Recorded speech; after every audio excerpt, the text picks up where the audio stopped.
नमस्कार दोस्तों, आपका स्वागत है अपने YouTube channel P for portfolio में। आज हम दिन का दूसरा पोर्टफोलियो रिव्यू करने वाले हैं जो कि होगा 8.1 लाख का पोर्टफोलियो। यहाँ पर हमें इक्विटी और म्यूचुअल फंड दोनों दिखाई देंगे। तो चलिए इस पोर्टफोलियो को रिव्यू करते हैं, लेकिन उससे पहले अगर आपने चैनल को सब्सक्राइब नहीं किया है तो प्लीज़ सब्सक्राइब कीजिए और रेगुलर अपडेट्स पाने के लिए नोटिफिकेशन बेल को प्रेस कीजिए। साथ ही साथ टेलीग्राम चैनल को भी ज्वाइन कीजिए जिसकी लिंक डिस्क्रिप्शन बॉक्स में दी गई है। यहाँ पर हम सबसे पहले बात करने वाले हैं इक्विटी पोर्टफोलियो के बारे में। तो टोटल इन्वेस्टमेंट है 3,53,000 के आसपास का और करंट वैल्यू चल रही है 4 लाख के आसपास। चेंज देखने को मिला है 12% का पॉजिटिव चेंज। कौन से स्टॉक्स हैं उसके बारे में बात करते हैं। कुछ ज़्यादा ही स्टॉक्स यहाँ पर दिखाई दिए, तो सिर्फ स्टॉक्स के बारे में जानेंगे।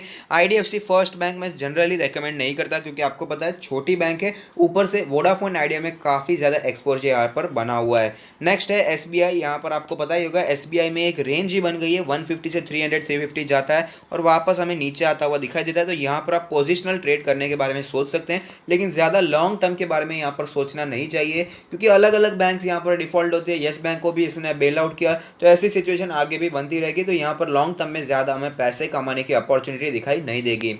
नेक्स्ट है एचडीएफसी बैंक। यहाँ पर मैं इन्वेस्ट करने की राय देता हूँ। अच्छा बैंक है, प्राइवेट सेक्टर का one of the best bank है, तो यहाँ पर कंटिन्यू किया जा सकता है। उज्जीवन स्मॉल फाइनेंस बैंक, ये भी ओवरऑल अच्छा बैंक है, लेकिन करंट सिचुएशन में हमें संभलना चाहिए, छोटी बैंकों से एक्चुअली दूर ही रहना चाहिए।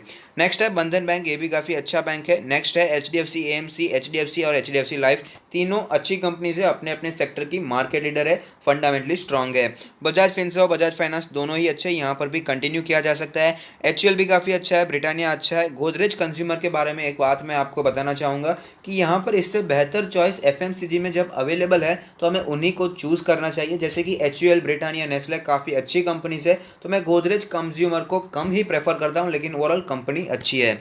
नेक्स्ट है आईटीसी। आईटीसी आपको पता ही होगा प्योर एफएमसीजी कंपनी नहीं है, लेकिन कोशिश कर रही है कि एफएमसीजी में बिजनेस बढ़ा पाए। ओवरऑल अगर आप यहाँ पर लॉन्ग टर्म के लिए वेट कर सकते हैं तो ही इसमें इन्वेस्ट कीजिएगा।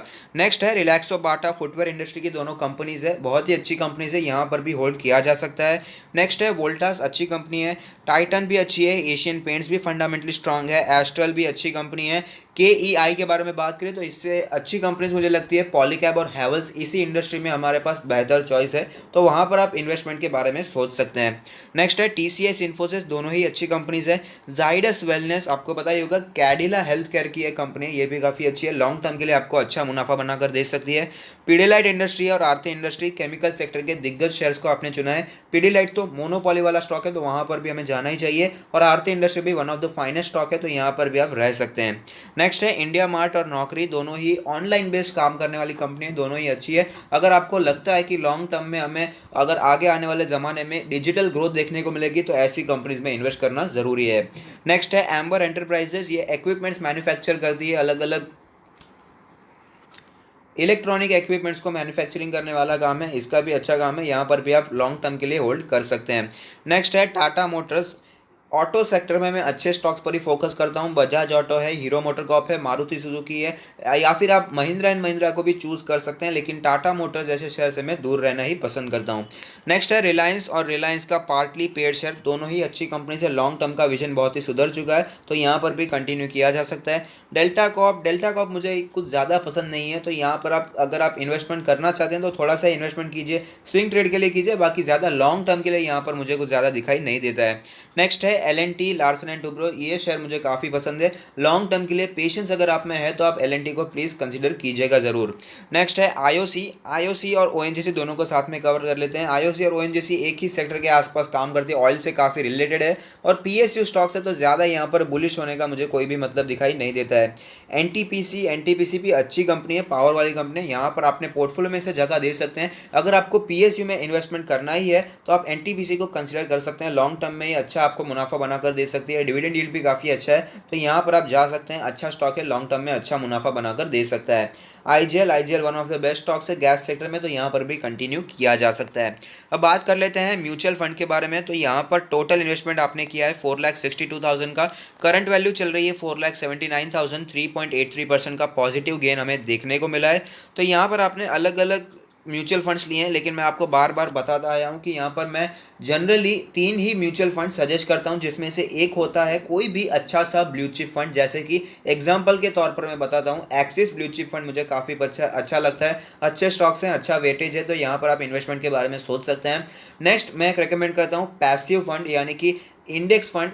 निफ्टी का ले सकते हैं या सेंसेक्स का ले सकते हैं, दोनों में से किसी एक का भी आप फंड ले सकते हैं और वहाँ पर इन्वेस्टमेंट के बारे में सोच सकते हैं। और तीसरा जो फंड मैं रेकमेंड करता हूँ वो जोग्राफिकल डाइवर्सिफिकेशन के लिए। आपको पता ही होगा यूएस में हम लोग इतना ज़्यादा फॉलो नहीं कर सकते, हम डायरेक्टली इन्वेस्टमेंट नहीं कर सकते यूएस स्टॉक्स में, लेकिन जोग्राफिकल डाइवर्सिफिकेशन के लिए अच्छे अच्छे हम लोग को फंड मिलते हैं। जैसे कि ICICI US blue chip equity fund काफ़ी अच्छा है, वहाँ पर आप इन्वेस्टमेंट के बारे में सोच सकते हैं। साथ ही साथ Parag Parikh long term equity fund आपने वहाँ पर इन्वेस्ट भी किया है, वहाँ पर भी हमें मिक्स दिखाई देता है, इंडियन स्टॉक्स भी दिखाई देते हैं और साथ ही साथ यूएस स्टॉक्स भी दिखाई देते हैं, तो वो भी काफ़ी अच्छा है। नैस्डैक भी काफ़ी अच्छा है, लेकिन वहाँ पर सिर्फ टेक स्टॉक दिखाई देते हैं, तो उसे हमें अवॉइड करना चाहिए, क्योंकि हमने देखा पहले भी टेक बबल कैसे देखने को मिला था।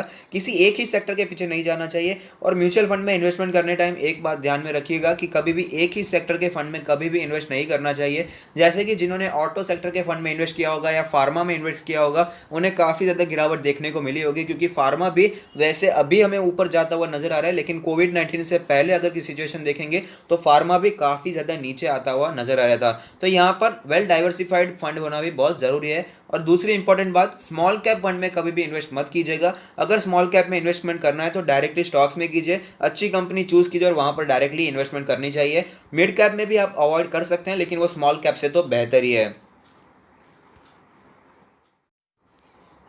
आपने यहाँ पर कमेंट किया है कि आप अपने स्टॉक्स को मिनिमाइज करना चाहते हैं और कॉन्सेंट्रेटेड और फोकस्ड अप्रोच रखना चाहते हैं, जो कि बहुत ही ज़रूरी है, क्योंकि जब मार्केट में गिरावट आती है तो हर स्टॉक को एवरेज करना बहुत ही मुश्किल हो जाता है। इसीलिए मैं कहता हूँ कि एक अच्छी से सिलेक्ट कीजिए स्टॉक्स, फंडामेंटली स्ट्रॉन्ग कंपनीज में इन्वेस्ट कीजिए और बाय एंड डिप्स की स्ट्रैटेजी वहाँ पर अपनाते जाइए, जो कि लॉन्ग टर्म में आपको अच्छा मुनाफा बनाकर दे सकती है।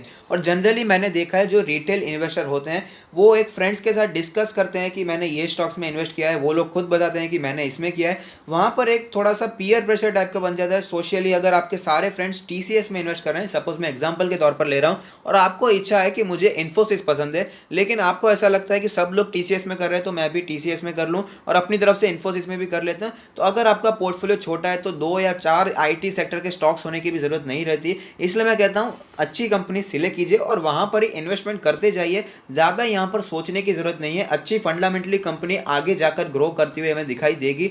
टीसीएस भी ऊपर जा रहा है, इन्फोसिस भी ऊपर जा रहा है, तो दोनों कंपनी अच्छी है, दोनों में आपको ग्रोथ देखने को जरूर मिलेगा। बाकी आपने ये भी कमेंट किया है कि I believe in simple understandable business and IT driven business. ये बात आपने 100% की है। यहाँ पर उसी बिजनेस में इन्वेस्ट करना चाहिए जो आपको समझ में आता है। अगर आपको बिजनेस मॉडल ही समझ में नहीं आ रहा है, वो कामकाज ही क्या कर रही है कंपनी वही समझ में नहीं आता है, तो इन्वेस्ट करके मतलब ही क्या है। और आपने ये भी कहा है कि आप a portion of my heart advises me to also invest in PSUs like ONGC, IOC, NTPC as they provide dividend which I again invest in market in penny stocks like India first, Ujjivan small finance bank, because I have a slight trust in their management and business ethics. कोई बात नहीं, अगर आपको PSU में invest करना है तो कुछ अच्छी कंपनी सिलेक्ट कीजिए। अगर आपको, आपने जैसे कहा कि आपको अंडरस्टैंडेबल बिजनेस में इन्वेस्ट करना पसंद आता है, तो अगर आपको ONGC, IOC, NTPC का बिजनेस अंडरस्टैंडेबल है, उसमें आपको ग्रोथ दिखाई देती है, तो वहाँ पर भी इन्वेस्टमेंट आप कर सकते हैं। लेकिन जो ऑयल वाला बिजनेस है, पावर वाला बिजनेस है, वो जनरली मैं छोटे पोर्टफोलियोज को रेकमेंड नहीं करता हूँ। बाकी मर्जी आपकी है। और साथ ही साथ पेनी स्टॉक्स के इन्वेस्टमेंट के बारे में बात करें तो फिलहाल सिचुएशन ऐसी बनी हुई है कि पेनी स्टॉक्स काफ़ी ऊपर निकल चुके हैं। आज ही मैंने एक वीडियो भी पोस्ट किया था, वहाँ पर मैंने बात की कि कैसे पेनी स्टॉक्स को ऊपर ले जाया जा रहा है विदाउट एनी फंडामेंटल्स। अगर आपको अच्छे स्टॉक्स पसंद आते हैं, पेनी स्टॉक्स में भी अच्छे स्टॉक्स को सिलेक्ट कीजिए जिसके फंडामेंटल स्ट्रांग है, जो कि आगे जाकर हमें सर्वाइव होती हुई कम से कम दिखाई देगी। क्योंकि करंट सिचुएशन ऐसी है कि ग्रोथ तो भूल जाइए, कि सर्वाइवल ही मेन है। अगर यहाँ पर सर्वाइव हो जाती है कंपनी तो आगे जाकर हमें ग्रोथ देखने को मिलेगी। आपने कुछ और भी इन्फॉर्मेशन मुझे यहाँ पर दी है कि आपकी एज है 28, आपने मैरिड है, no child, I love travelling different parts of India and that is the major expense I have. हालांकि अभी तो आप ट्रैवल नहीं कर पाएंगे, आपका काफ़ी एक्सपेंस बच जाएगा, तो उसे भी आप इन्वेस्टिंग कर सकते हैं। और इन्वेस्टिंग आपको पसंद है because it is necessary and I have no visible goal yet, have learn basics of fundamental and technical analysis through YouTube. अच्छी बात है, नॉलेज होना बहुत ही ज़रूरी है। Next, no tension of owning a house because my father had already done it and I am in a transferable job where I will be getting a house where I go. No problem, कोई आप सिर्फ एक wealth creation के लिए invest कर सकते हैं। कोई गोल होना सिर्फ घर खरीदना है उसकी वजह से नहीं। आपको अगर ट्रैवलिंग का शौक स्टॉक है तो वर्ल्ड टूर के लिए भी आप यहाँ पर इन्वेस्टिंग करने के बारे में सोच सकते हैं। Should I stop investment in Axis small cap and Tata digital sectoral fund and use that money for investing in market and to an ETF directly? तो मेरा मानना यही रहेगा, स्मॉल कैप फंड में तो मैं इन्वेस्ट करने से मना करता हूँ, ये तो आपको पता ही है। और यहाँ पर आप ETF में भी इन्वेस्टमेंट कर सकते हैं या फिर अच्छे ब्लू चिप स्टॉक्स में भी इन्वेस्टमेंट करने के बारे में सोच सकते हैं। Any suggestion for future that is owning a land, build a house, own a car etcetera would be beneficial as I have not plan anything for my future? Future के लिए अगर आपने यहाँ पर बातें नहीं की, सोचा नहीं है कि फ्यूचर में क्या करना है, लेकिन सपोज आगे जाकर आपका कोई प्लान बनकर आता है, सपोज 5 साल के बाद आपके पास कोई फ्यूचर में प्लान होता है कि ओके चलो मुझे आगे जाकर एक घर खरीदना है, एक लैंड खरीदना है, वहाँ पर मुझे खुद का मकान बनाना है, लेकिन उसके लिए इन्वेस्टिंग करना बहुत ही ज़रूरी है। सपोज अभी आपके पास गोल भले ही नहीं है, लेकिन इन्वेस्टिंग अगर आप करेंगे तो आगे जाकर वेल्थ क्रिएशन जल्दी हो जाएगी, कंपाउंडिंग का फायदा आपको मिलेगा। इसलिए इन्वेस्टिंग करना शुरू कीजिए। और फ्यूचर के लिए लैंड भी अच्छा ऑप्शन है इन्वेस्टमेंट के लिए, क्योंकि ओवरऑल लैंड की कमी है, इतना ही अर्थ है, लैंड कोई बढ़ने नहीं वाली है। स्टॉक्स में ऊपर नीचे होते हैं, गोल्ड हमें ऊपर नीचे नहीं होता दिखाई देता क्योंकि गोल्ड की कमी है, गोल्ड हमें खत्म हो जाएगा, इसलिए उसका हमें लाइफ टाइम स्टॉक का चार्ट गोल्ड का चार्ट ऊपर जाता हुआ भी नजर आता है। इसलिए इन्वेस्टमेंट करना बहुत ही ज़रूरी है। भले ही आपको विजिबल गोल कोई दिखाई नहीं देता है, आगे जाकर आपका विजिबल गोल आपको दिखाई दे सकता है। अभी जो इनविजिबल है वो आगे जाकर जिंदगी आपको खुद बताएगी, खुद विजिबल कर देगी।